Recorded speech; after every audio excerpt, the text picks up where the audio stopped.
Bom dia, aqui é André Luiz Mendes. Eu quero abordar um assunto interessante das cartas de Paulo e aos Coríntios, que fala sobre porque cada um tem um modo de entender o plano celestial.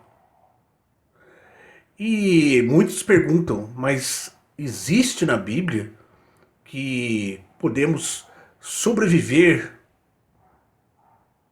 à vida, à morte? Existe vida após a morte? Existe. E eu tenho passado muitos anos da minha vida estudando a palavra sagrada. E é lógico que o que eu vou compartilhar com vocês agora é de cunho particular, pessoal. Mas eu acho que uma pequena lida já demonstra isso, né? Então eu vou mostrar para vocês, dividir um pouco desse conhecimento, porque a Bíblia fala sim de vida após a morte. Eu vou abrir a Bíblia agora aqui e vocês acompanham, se interessarem. Bom, a gente está aqui na primeira carta de Paulo aos Coríntios, certo? Capítulo 15. Nós vamos ler aqui, olha que interessante.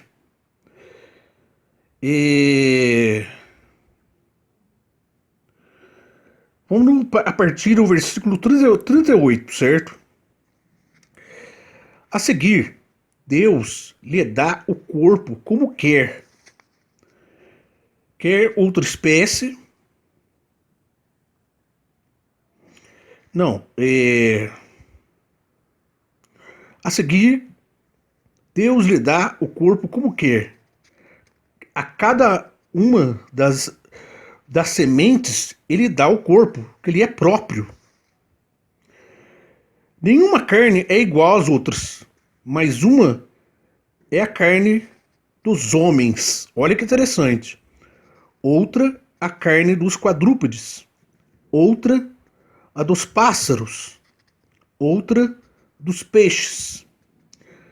Há corpos celestes, é isso que eu quero chamar a atenção para vocês.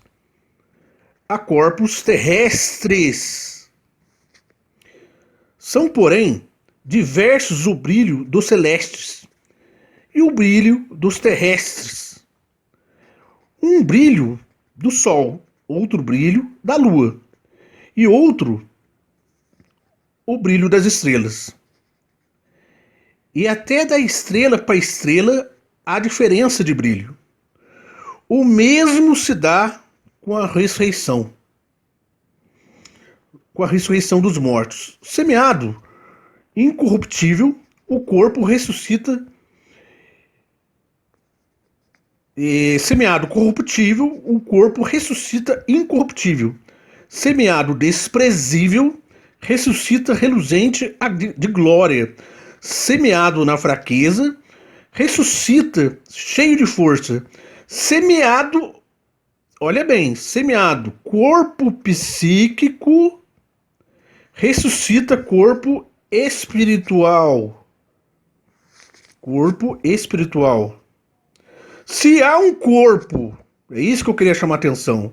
Se há um corpo psíquico, há também um corpo espiritual. Nós, com a teologia,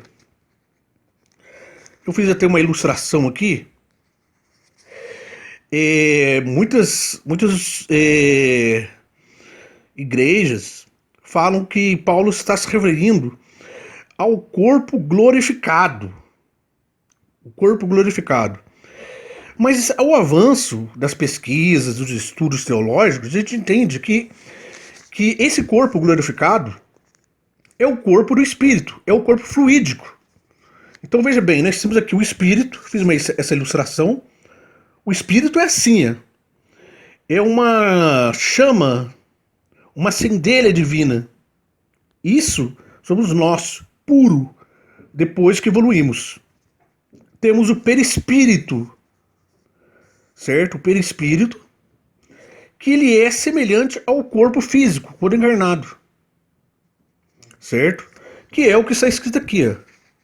Se há um corpo psíquico, há também um corpo espiritual, o nosso psíquico, nosso cérebro, nosso psicológico, né? Dentro do corpo físico tem o corpo espiritual, que algumas religiões, como a doutrina espírita kardecista, chamam de perispírito. Perispírito ou corpo glorificado. Vocês vão ver também isso na carta de Paulo aos Filipenses, no capítulo 3, 20, 21.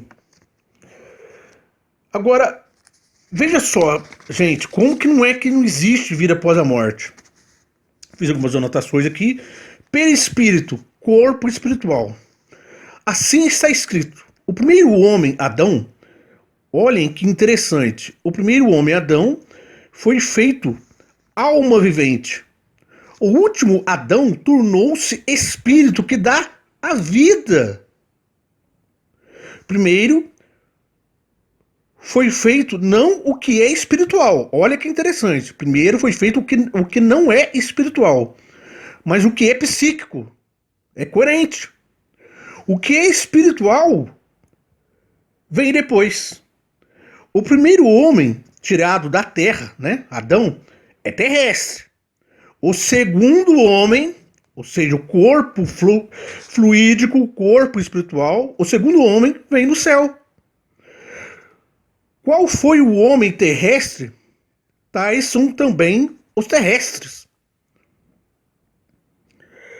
Qual foi o homem celeste, perispírito?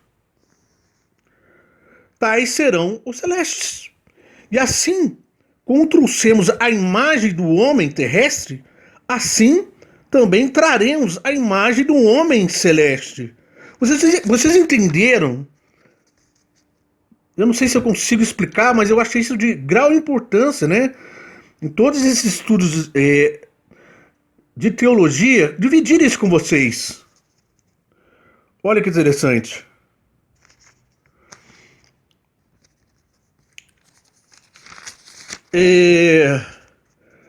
Digo-vos, irmão, a carne e o sangue não podem herdar o reino de Deus. Então, olha só pra você ver. Isso daqui, ó, digo-vos, irmão, ó, primeira carta aos Coríntios, certo? Tá aqui no versículo 50. Digo-vos, irmãos, a carne e o sangue, ou seja, esse corpo físico que temos, não pode herdar o reino de Deus. Nem a corrupção herdar, porque a carne é fraca, o espírito ele é forte, mas a carne é fraca, como diz Jesus lá no Getsêmani para o apóstolo Pedro. A incorruptibilidade, eis que vos dou a conhecer o mistério. Nem todos morremos, mas nem todos seremos transformados. Num instante, num abrir e fechar os olhos, ao som da trombeta final, pois a trombeta tocará e os mortos ressurgirão. Incorruptíveis. Os mortos ressurgirão incorruptíveis, ou seja, em espírito. E nós seremos transformados. Nós que vamos morrer. Com efeito, é necessário que esse ser corruptível, somos nós, que estamos num corpo de carne, revista a incorruptibilidade e que esse ser mortal revista a imortalidade. Como não existe vida após a morte, descrito, assim também em outras passagens, como de Jesus, na Bíblia. Tá aqui, gente, ó. Vocês podem começar a ler a primeira carta aos Coríntios, certo? 15, do versículo 35 até o versículo 51. Aliás, 53, ok? Era só isso que eu queria dividir com vocês. Muito obrigado. Shalom.